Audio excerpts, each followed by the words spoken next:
보도의 진실과 시청자의 진심을 알아봅니다. YTN 뉴스 FM 열린 라디오 YTN, 저는 프로듀서 김양원입니다. 6.1 지방선거, 이미 사전투표하신 분들도 계실 거고 본투표 당일에 투표소 가실 분들도 계시겠죠. 소중한 한 표 꼭 행사해 주시고요. 이번 주말을 앞두고 여론조사 공표 금지 기간이 시작돼서 이제 투표일까지 깜깜이 기간이 됐습니다만, 특히 선거 당일 투표 직후 발표되는 방송사 출구조사, 개표 결과가 최종 집계되기까지 그 몇 시간 동안 초미의 관심사가 되곤 하죠. 실제 지난 대선을 비롯해서 종종 출구조사 결과가 승리와 패배를 거꾸로 짚어서 논란이 되기도 했습니다. 출구조사의 신뢰도 문제, 어디서 비롯된 걸까요? 잠시 후 전문가와 짚어보겠습니다. 오늘 순서 바로 시작하죠.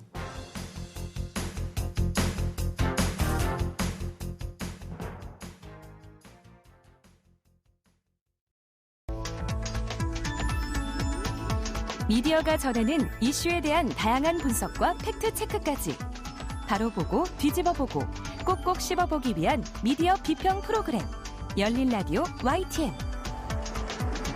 네, 한 주간 뉴스를 꼭꼭 씹어보는 시간 미디어 비평입니다. 오늘은 조수진 장신대 교양학 미디어 트랙 교수님 전화 연결이 아니라 나오셨잖아요. 네. 네, 나오셨습니다. 네. 교수님 오랜만에 봬요. 네, 안녕하세요. 네. 제가 전화 연결이 입에 붙어가지고 전화 연결돼 있습니다 할 뻔했어요. 네. 제 학교도 이제 대면 수업하거든요. 네, 네. 그렇죠. 그리고 이제 방송도 다시 대면 하게 된대요. 네, 반갑습니다. 네, 반갑습니다. 자, 이제 뭐 닷새도 안 남았는데요. 네. 6.1 지방선거. 물론 현재 판세로도 그 압도적인 우세, 또 열세 이렇게 드러나는 곳도 있지만 뭐 경합, 박빙 이런 곳도 만만치 않아서 유권자의 표심이 어떻게 드러날지 관심이 쏠리고 있습니다. 네. 특히 이 사전투표 또 6월 1일 당일의 투표들 많이 하실 텐데 투표가 마감된 뒤에 우리가 다 주목하는 하나가 있잖아요. 네, 그렇죠. 네, 출구조사. 네. 이번에도 마칠까? 이게 좀 사람들이 관심 많이 가져야 하는 것 같은데 이게 네. 오늘 주제군요. 예, 그렇습니다. 뭐 지난 3월 대선이 워낙에 박빙이었잖아요. 그렇죠. 그리고 출구조사가 그 차이까지도 거의 비슷하게 맞추면서 굉장히 이슈가 됐었죠. 그리고 이제 그동안은 방송 3사 연합의 출구조사만 있었는데 지난 대선에서 이제 JTBC가 따로 출구조사를 또 실시하면서 경쟁 구도도 형성되기도 했었습니다.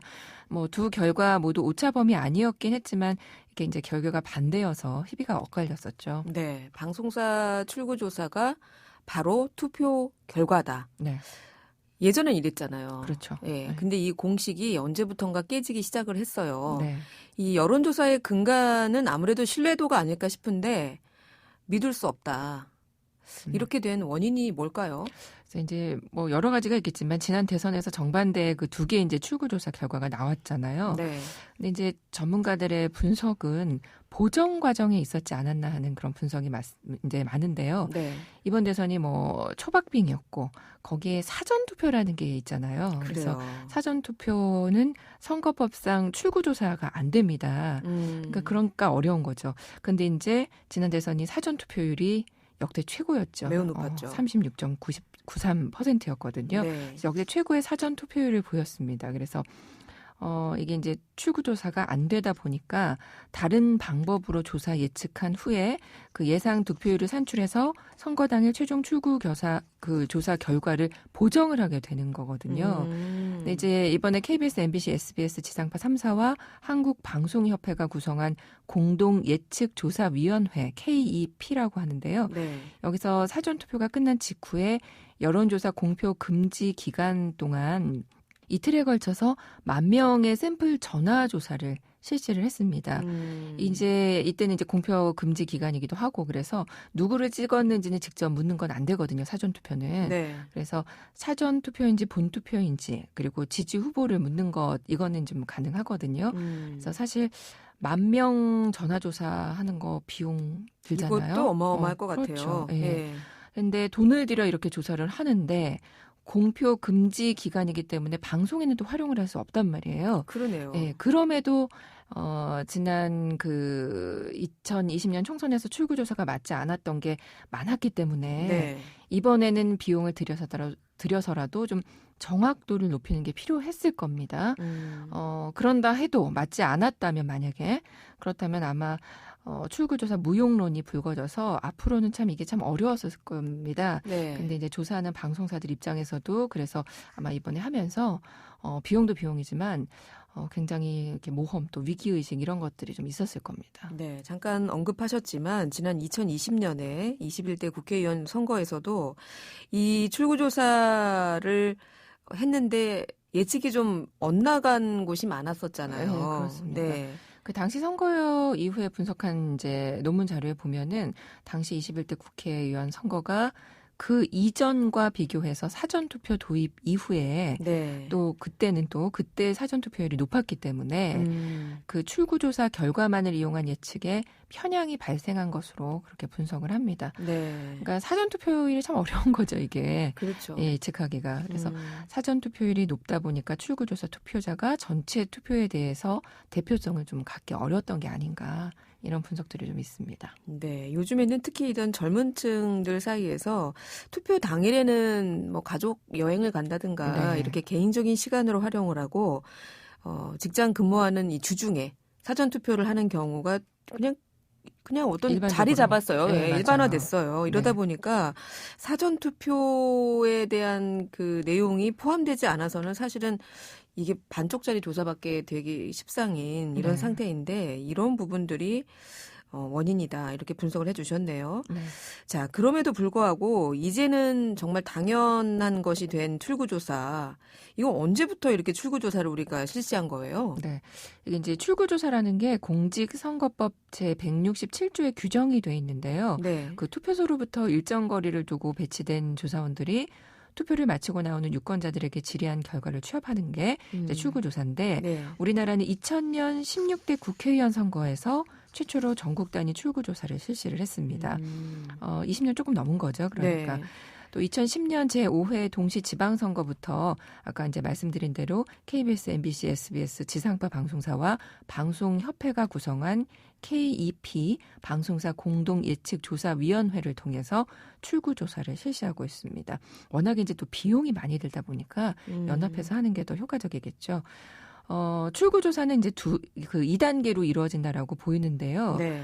투표를 마치고 나오는 투표자 중에 일부를 조사하고 보통 이제 투표 마치고 나오는 유권자 5번째 투표자를 네. 같은 간격으로 조사하는 게 이제 개통 표본 추출 방식을 사용을 합니다. 보통 그렇게 하고요. 네. 당일 출구조사에 무응답과 사전투표를 포함한 다양한 요인들을 고려해서 이제 편향을 조정하고 보정하는 작업 등을 거치게 됩니다. 그래서 국회의원 선거 같은 경우에는 또 이게 여러 요인들을 고려해서 해야 되기 때문에 정당 의석수 예측하는 거 하게 되는데 참 쉽지는 않을 거죠. 이게 그러네요. 대선보다 좀 더 어려울 겁니다. 네, 워낙 그 지역구가 다양하고 특히 이번 지방선거는 네.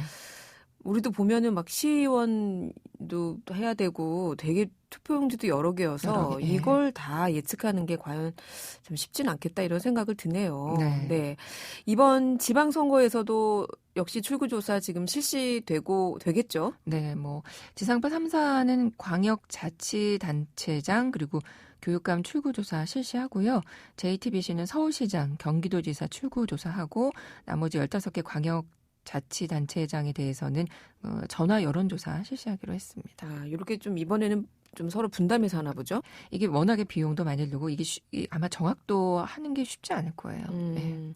자, 그러면 출구조사 발표 시간 보통은 이제 투표 마감 직후에 하는데 네. 요즘에는 코로나 때문에 그렇죠. 네. 네. 오후 7시 30분입니다. 그러니까 6월 1일 당일에 본투표가 오전 6시부터 오후 6시까지인데요. 네.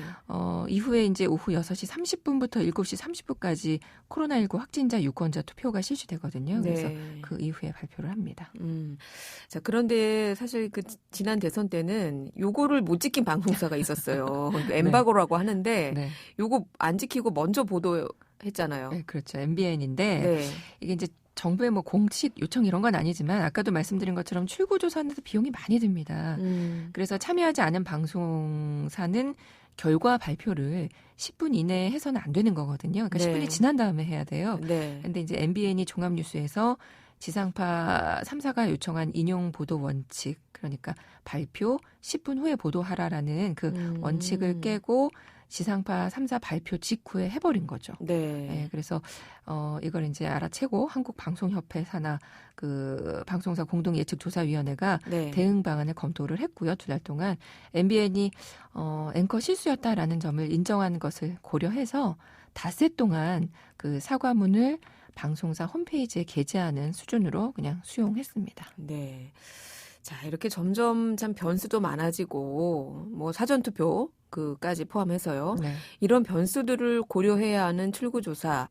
지난번 대선이죠. 이번 그렇죠. 올해 대선 말고 네, 지난 19대. 5년 전 대선 때부터는 좀 심층적인 방식도 도입이 됐다고요? 네. 지난 2017년 19대 대선 출구조사인데요. 최초의 심층 출구조사가 실시가 돼서 의미가 있었습니다. 그러니까 긴 형식의 조사, 롱폼 조사인데요. 공동예측조사위원회가 기존 조사와 구별하기 위해서 이걸 이제 심층 출구조사라고 명명을 했습니다.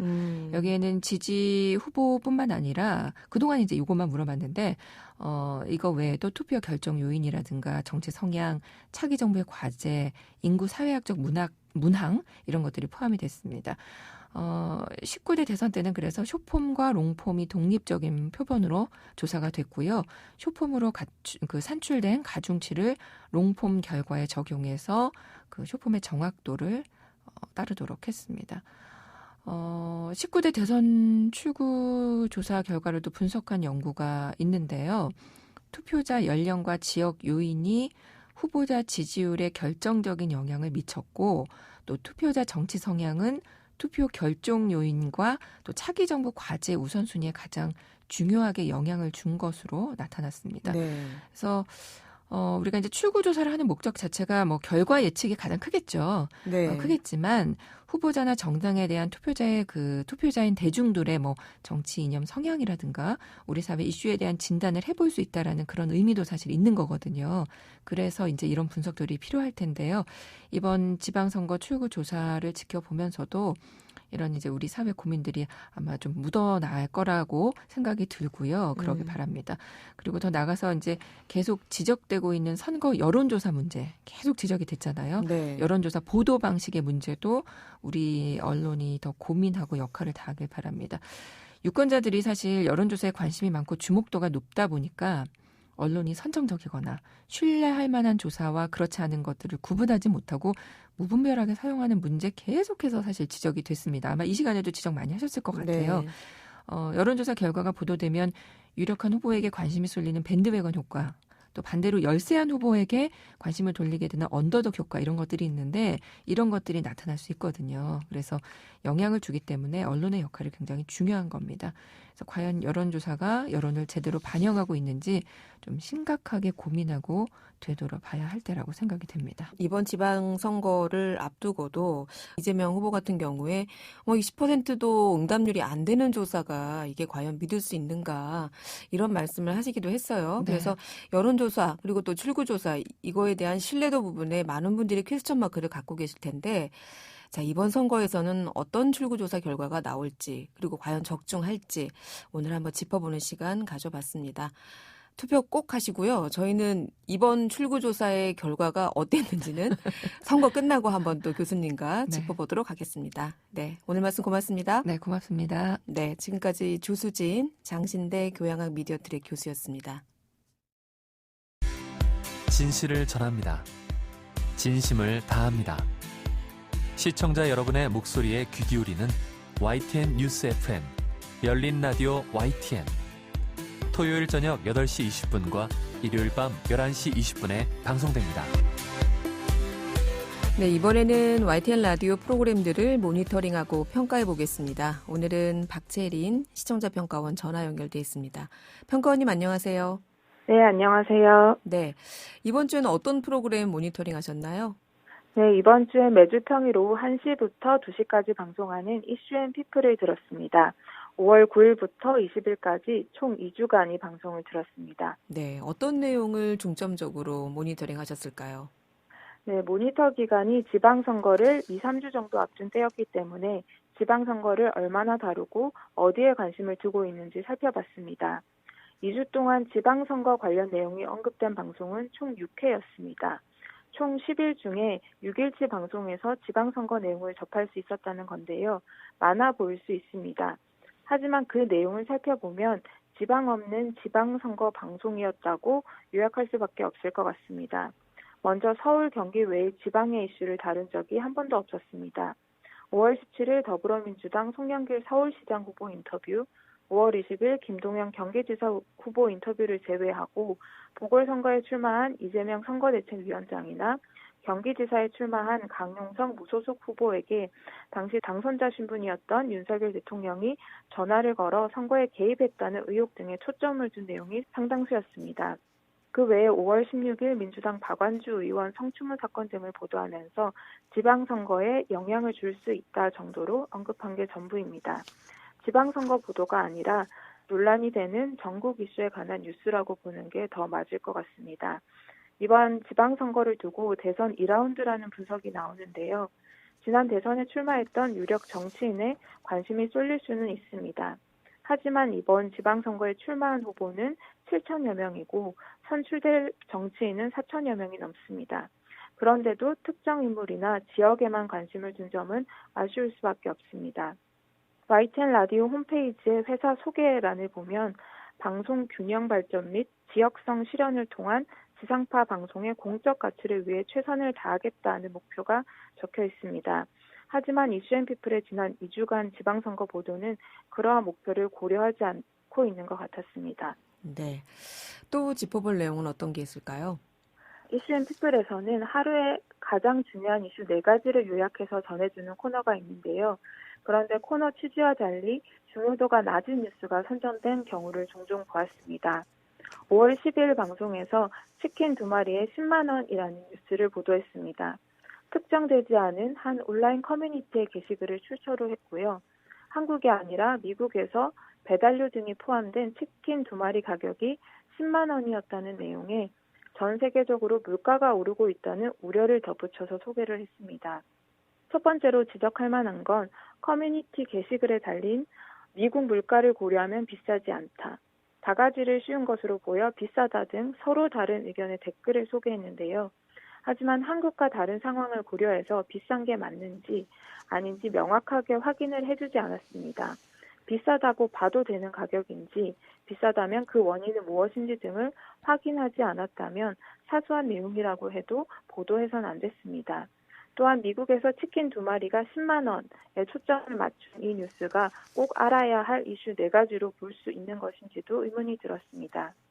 또 같은 날 더불어민주당 윤호중 비상대책위원장이 지난 10일 윤 대통령 취임 기념 만찬장에서 김건희 여사와 마주보고 크게 웃고 있는 사진이 화제가 됐다는 뉴스, 그리고 13일에도 만찬장에서 윤 대통령이 술잔을 들었다가 김 여사가 쳐다보자 내려놓는 장면의 사진 등도 소개를 했습니다. 최근 김건희 여사 등과 관련해 화제가 된다며 패션을 소개하는 류의 보도가 계속 나오고 있습니다. 자칫 잘못하면 정치인의 이미지만 부각하고 또 네티즌의 근거 없고 과도한 해석에만 힘을 실어줄 수 있습니다. 앞에서 언급한 사진 2장도 비슷하게 소비되고 있는 경우인데요. 이런 류의 보도가 계속 쌓이면 언론이 해야 할 권력 견제 기능도 약해질 수밖에 없습니다. 이 코너의 취지에 맞게 그날에 꼭 알아야 할 뉴스만 골라서 전달해주면 좋겠습니다. 네. 오늘은 YTN 라디오의 이슈앤피플에 대한 지방선거 관련 내용, 또 중요도를 우선해서 골라본 코너의 아쉬운 점 등 지적해 주셨습니다. 오늘 말씀 고맙습니다. 네, 감사합니다. 네, 지금까지 박채린 시청자 평가원이었습니다. 열린 라디오 YTN에서는 시청자 여러분의 목소리를 듣습니다.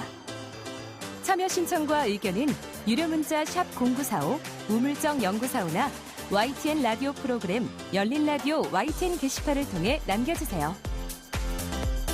네, 지난 한 주간 있었던 뉴스들 가운데 사실 확인이 필요한 뉴스를 팩트체크해 봅니다. 팩트체크 전문 미디어죠. 뉴스톱의 송영은 팩트체커 전화 연결돼 있습니다. 송 기자님 안녕하세요.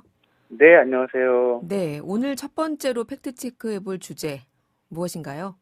네, 최근 유명 온라인 커뮤니티에 민주당 폐미법 5월 19일부터 시행된다 이런 내용이 올라와서 좀 따져봤습니다. 네. 그 내용을 보니까 구체적으로는 2021년 12월 1일 남인순 더불어민주당 의원이 대표 발의한 남녀 고용 평등법 개정안이 오늘 5월 19일부터 시행된다 이런 내용입니다. 네. 이 커뮤니티는 주로 젊은 남성분들이 많이 찾는 커뮤니티라 알려졌는데요.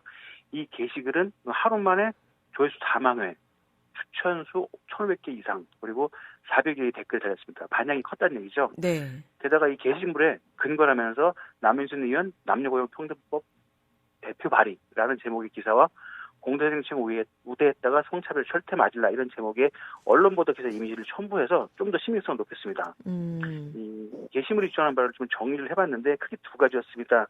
첫 번째는 민주당 남인순 의원이 2021년 12월 1일 발의한 남녀고용평등법 개정안이 5월 19일부터 시행된다. 이 두 번째는 이 발의자 12명 중에 11명이 더불어민주당 소속 의원이다. 한 명이 이 국민의힘 소속인데 국민의당 소속이었다가 합당한 케이스에서 결국 발의자 중에 국민의힘 의원은 0명이었다. 이런 내용이었습니다. 그럼 이게 사실인지 여부를 보려면 진짜 5월 19일에 한 열흘 정도 지났죠? 네. 남녀고용평등법 개정안이 시행이 됐어요? 그것부터 따져보아야겠는데요? 네, 맞습니다. 5월 19일부터 이 남녀고용평등과 가정 양립 지원에 관한 법률, 이게 약식 남녀고용평등법인데요. 네. 일부 개정안이 시행된 것은 맞습니다. 음. 그래서 이제 국회의원 정보 시스템을 봤는데, 근데 이 게시물이 얘기한 남인순 의원이 발의한 법안은 2021년 12월 2일자로 제안한 남녀고용평등법 개정안인데 같은 입이에요. 근데 이게 현재는 위원회 심사 상태로 여전히 국회 계획중으로 나왔습니다.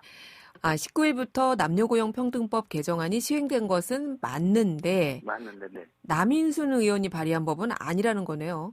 네, 그래서 따져봤습니다. 보니까 이 남인순 의원이 제안한 그 개정안보다 현재 계류 중인 개정안보다 8개월 전인 지난해 4월 29일에 당시 국민의힘 소속의 박대출 의원이 국회 환경노동위원장이었는데요. 네. 이 국회 환경노동위원장 자격으로 이 국민의힘 전범민 의원, 민주당 한정혜, 민주당 윤미향 의원, 그리고 정부가 각각 대표 발의했던 남녀고용평등법 개정안이 4건이 있었는데 각각이죠. 네. 이거를 다 통합해 조정해서 제안한 대안입니다.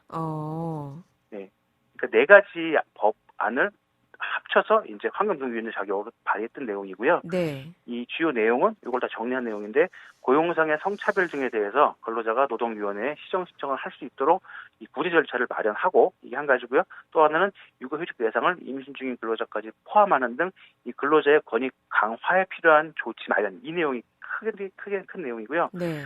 결국 그 법률안은 이 법제사법위원회 검토를 거쳐 수정 가결됐고요.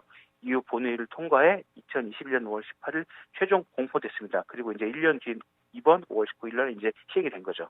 결국 현재 시행되고 있는 법안은 5월 19일 날 시행에 들어간 법안은 국민의힘 박대출 의원이 국회 환경노동위원장 자격으로 그전에 제안됐던 4건의 법안을 통합 조정해서 제안한 법입니다. 네.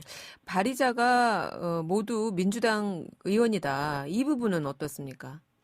원래 그 남인순 의원안을 보면 그게 맞습니다. 당시 최현석 의원은 국민의 당 소속이었고 나중에 이제 국민의힘으로 통합이 된 거니까 네. 이 남인순 의원안을 보면 모두 민주당 의원인 게 맞습니다. 네. 그런데 네.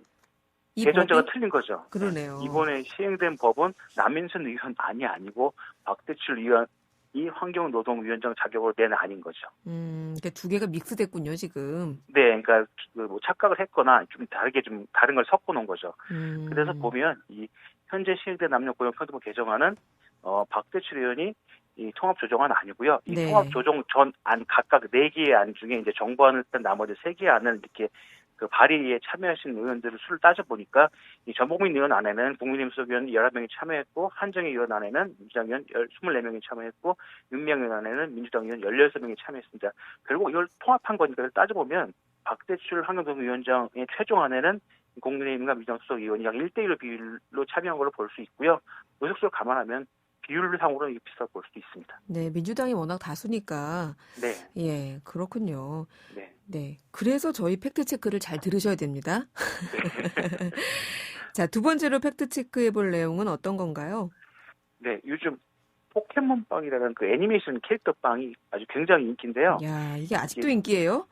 네, 석 달째 지속되고 있습니다. 이게 1999년에 처음 나왔고 네. 중간중간 재출시되긴 했는데 이번엔 좀 폭발적으로 인기가 이어지고 있습니다. 네. 석 달째 인기가 이어지고 있는데 저도 좀 어린 아이가 있어서 네. 욱하면 저보고 이거 좀 가져오라고 사오라고 해서 제가 생각이 날 때마다 편의점 마트를 들르는데 저도 아직까지 한 번도 실물 구경도 못 해봤습니다. 예. 그러다 보니까 저도 이제 온라인 중고거래 마켓 앱 깔아놓고 여기 뒤져보기도 하는데 실제로 웃돈 거래가 성행률인 걸 제가 확인을 했습니다. 네. 제가 알기로는 편의점 판매가 기준으로 약 1,500원에서 3,500원 정도 하는데 개당 10,000원에 넘는 가격에 재판매되고 있다는 기사까지 나왔습니다. 그렇더라고요. 네. 그래서 이러다 보니까 몇몇 이용자들이 이 포켓몬빵 재판매 불법이다. 그러면서 이 플랫폼, 온라인 중고거래 플랫폼 관리자에게 신고를 하기도 하고 또 이거 불법이라고 그런 자기 주장을 쭉 담은 글들을 블로그나 카페에 올리기도 해서 좀 논란이 되고 있습니다. 아, 이게 불법이냐 여부를 한번 그러면 따져봐야 되는데 네. 이 관련된 뭐 법조항이 있을까요?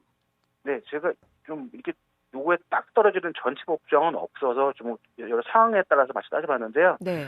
우선 이 포켓몬빵이 최근 인기를 얻는 이유는 물론 빵을 드시는 분들이 있으시겠지만 가장 큰 이유는 그 안에 들어있는 캐릭터 스티커인데요. 그렇죠. 띠부띠부실이라고 이렇게 부르기도 하는데 네. 이게 이 중에 이제 희귀 캐릭터 스티커는 좀 드물게 나오는데 이게 한 장에 5만 원에 거래되기도 하더라고요. 어이구야. 네. 그런데 이 스티커를 빼고 이 빵만 판매하는 건 일단 불법입니다. 아니 근데 스티커를 빼려면은 빵을 뜯어야 되는 거 아니에요? 네, 그렇습니다. 그래서 이 식품위생법 시행규칙 제100조 및 별표 27호에 따라서 이 제조 가공에서 최소 판매 단위로 포장된 식품 또는 식품 첨가물을 게다가 영업 허가 또는 신고하지 않고서 판매의 목적으로 이 포장을 뜯어가지고 분할하여 판매한 경우에는 과태료가 부과됩니다. 네. 예, 이유는 당연하죠. 일단 구매해서 개봉하면 이 개봉한 식품은 이 사용, 보관, 이동 중에 오염될 수 있고 이게 미생물이 증식해서 이 식품으로 적합하지 않을 수 있기 때문에 이런 법안이 있는 거고요. 또 이런 식품의 경우에 유통기한이 지난 음식은 물론 직접 만들거나 가공한 음식도 판매가 금지되어 있습니다. 네. 예, 그러다 보니까 사실 이 중고거래 마켓에 흔하게 나오는 게 홍삼 건강기능식품 같은 게 있는데 네. 이 경우도 허가를 받지 않은 일반인이 판매하는 건 불법입니다. 그리고 요거를 그냥 무료 나눔 해도 마찬가지로 불법이 될 수 있습니다. 네. 이게 왜냐하면 이 제품에 대해서 잘 알지 못하는 개인이 제공한 정보, 그러니까 이거 내가 샀는데 이거 좋은 거다 하면서 팔거나 나눔을 쓸 경우에 그걸 받으신 분이나 구매하신 분이 이 건강을 해칠 수 있기 때문이죠. 그래서 이를 어길 시에는 3년 이하의 징역 또는 최대 3천만 원 이하의 벌금형에 처해질 수 있습니다. 네. 그러면 유통기한이 아직 지나지 않았고 네. 뜯지 않은 그런 포켓몬빵을 재판매하는 경우는 어떤가요? 이 경우에 이 거래를 규제할 수 있는 법이 없습니다. 없군요. 일단 영업 허가를 받지 않은 개인이 온라인 통신 판매를 그러니까 플랫폼에 아예 만들어서 통신 판매를 한 경우에는 법에 적용될 수 있지만 네. 이 중고거래 플랫폼을 이용해서 개인 간 직거래로 이루어진 경우가 많거든요. 그러면 이 앞서 따져본 식품위생법에도 어긋나지 않기 때문에 불법일 수 있는 법, 그러니까 규제할 수 있는 법이 지금 없는 상태입니다. 그래서 저도 이게 좀 상황이 특이하다고 생각해서 식품의약품안전처에 문의를 했는데요. 네. 식품의약품안전처에서 식품위생법 3조, 4조, 7조 앞서 말씀드린 것들인데 그런 거에 어긋나지 않는다면 특별히 적용할 법률이 없기 때문에 유통기한이 지나지 않고 개봉하지 않은 포켓몬빵의 판매는 개인 간 거래는 불법이 아니다 이렇게 밝혔습니다. 예, 그리고 또 이제 이게 불법이라고 주장하신 분들이 매점 매선 얘기를 하시는데 네. 이 폭리를 목적으로 매점하거나 판매를 기피하는 경우 물가안지구가 매점 매석에 해당돼서 처벌받을 수 있는 게 사실이지만 네. 이 시행규칙에 포켓몬빵이라는 게 포함되어야 합니다. 현재 포함이 안 돼 있고요. 그리고 전문 사업자가 아니고 개인 간 거래를 일일이 확인해서 그걸 증명하고 처벌하기는 좀 쉽지 않은 상황입니다. 그렇군요. 한정판 상품을 줄여서 구매한다면 되파는 경우가 꽤 많이 있습니다. 네. 근데 이 경우에도 사실 크게 문제가 될 수 있는 여지는 없지만 또 불법일 수 있는 사례도 있습니다. 좀 섞여 있는데요. 네. 일단 예를 들어드리면 이 직원몰 같은 게 있잖아요. 특정 계획을 갖춘 사람은 살 수 있고 여기에는 이제 한정적으로 판매하는 경우가 많은데 요 구매 당시 계약상이나 그 약관에 상품 재판에 불가라는 약관을 넣는 경우가 있습니다. 이거를 재판하면 불법에 해당할 수 있는 거죠. 그리고 아예 이게 웃돈, 그러니까 마진 없어서 팔면 안 되는 경우도 있는데 이게 티켓주로 그런데요. 이 공연법이 있습니다. 여기에 따르면 영화, 콘서트, 이 전시회 등의 티켓 대부분은 판매 위탁받은 자만이 거래할 수 있고 이 구입한 사람이 정가를 그러니까 못 갈 수 있으니까 나 이거 샀는데 못 갈 수 있으니까 판다 했을 때 그냥 원가에 팔면 그나마 다툼 여지가 적은데 이거를 웃돈을 붙여서 파는 경우에는 판매할 수 없습니다. 그렇군요. 자, 이런 부분들 유의하셔서 포켓몬빵 그래 애기들이 사달라 그러면 또 어떡해요. 그렇긴 네. 한데 네, 요런 점들 유의하시기 바라고요. 자, 네. 마지막으로 팩트 체크해 볼 내용은 어떤 건가요? 좀 최근에 이 원숭이 두창에 대해서 좀 우려가 좀 커져서 네. 좀 정리해봤습니다. 먼저 이 원숭이 두창은 이 WHO 세계보건기구가 지난 1980년에 이 박멸을 선언한 사람 두창과 비슷한 감염병인데요. 네. 이 사람 두창은 이 두창 바이러스 감염에 의한 급성 발진성 질환으로 이 과거에는 저희가 천연도 마마 이렇게 불렀던 그 병입니다. 네. 네. 원숭이 두창은 사람 두창보다는 중증도가 다행히 낮은 것으로 알려졌는데 이 1950년대 실험실 원숭이에서 처음 발견돼서 이 이름을 이렇게 붙였습니다. 원숭이 두창이라고. 네. 보통 동물에서 사람 또는 사람간에 퍼질 수 있는 바이러스성 인수 공통 전염병이고요. 이 나오는 곳은 1970년대 이후에 열대 우림이 있는 중서부 아프리카 국가들이 흔히 발견되고 있습니다. 네. 아주 가끔 다른 나라에서도 발견되긴 하는데 네. 이 해당 지역을 여행하신 여행객들이 이렇게 옮겨가는 경우가 대부분이고요. 네. 최근에 이제 이 원숭이병이 퍼진 걸로 확인된 나라들은 지난 26일 목요일 기준으로 미국, 호주, 유럽, 중동 등에서 15개 국가가 지금 확인이 됐습니다. 그렇군요. 네. 코로나19의 유행이 아직 끝나지 않았잖아요. 네. 그렇기 때문에 뭐 보고 놀란 가슴, 뭐 보고 놀랬다 이런 것처럼 네. 아무래도 많은 분들이 궁금해하시는 부분이 이 전염성, 전염 경로 이것인 것 같아요. 네네. 앞서 말씀드린 대로 인수 공통 전염병에서 이 바이러스에 감염된 설치류와 영장류를 접촉한 경우에 걸릴 수 있습니다. 네. 그러다 보니까 사람 간 접촉도 마찬가지인데요. 네. 코로나19가 마찬가지로 호흡기 비말을 통해서 감염될 수 있는 상황입니다. 그리고 이 감염자의 체액이나 발진, 흡입 원진 딱지 여기서 특히 감염이 될 수 있습니다. 딱지 통해서도. 네네. 그러다 보니까 이 감염자가 입었던 옷이나 이 사용했던 침구, 수건, 식기류를 통해서도 감염될 수 있는 상황이고요. 임신 상태에서 감염되면 이 태아도 뱃속의 태아도 감염될 수 있습니다. 근데 이제 무증상 감염자가 이게 퍼뜨릴 수 있는지는 아직 확인이 되지 않았습니다. 그렇군요. 네. 이 원숭이 두창의 경우에는 어떤 동성 간의 성행위 네. 이게 확산의 원인이 아니냐 이런 주장도 있었는데 네. 이건 혹시 확인해 보셨어요? 네, 몇몇 보도가 있었고 또 이제 조회수 올리시려고 제목을 좀 작성으로 단 보도도 기사도 있었는데요. 네. 일단 이렇게 생각하거나 의심을 할 수 있는 부분이 있는데 네. 이 근거는 아직 없습니다. 최근 보고 그러니까 발견 사례들 보면 이 상당수가 남성 동성애자나 양성애자들에 의해서 발견된 게 일단 맞긴 해요. 그쪽 커뮤니티나 그쪽 지역에서 그쪽이 많이 모이는 곳에서 발견된 사례가 있어서 네. 그게 맞긴 하지만 네. 이게 특정 대상에게만 옮겨지는 병은 아직 아니라는 게 유엔 에이즈 계획의 설명입니다. 네. 유엔 에이즈 계획은 이 밀접한 집회 접촉을 통해서 누구라도 감염될 수 있는 질병이다. 이걸 두고 특별한 사례가 나왔다고 그걸 부각시키면 결국 혐오와 공포만 키울 수 있다고 지적을 했습니다. 네.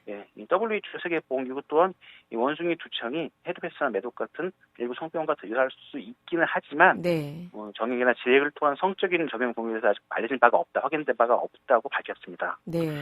그래서 WHO는 이 원숭이 두창이 동성간 성행에만 국한된 문제는 아니고 이 성병을 통한 감염 가능성은 좀 더 연구해봐야 한다 이렇게 밝혔습니다. 그렇군요. 알겠습니다. 오늘 3가지나 팩트 체크해봤는데 오늘 말씀 여기까지 들어야겠네요. 감사합니다. 네, 감사합니다. 네, 지금까지 뉴스톱 송영훈 팩트 체커였습니다.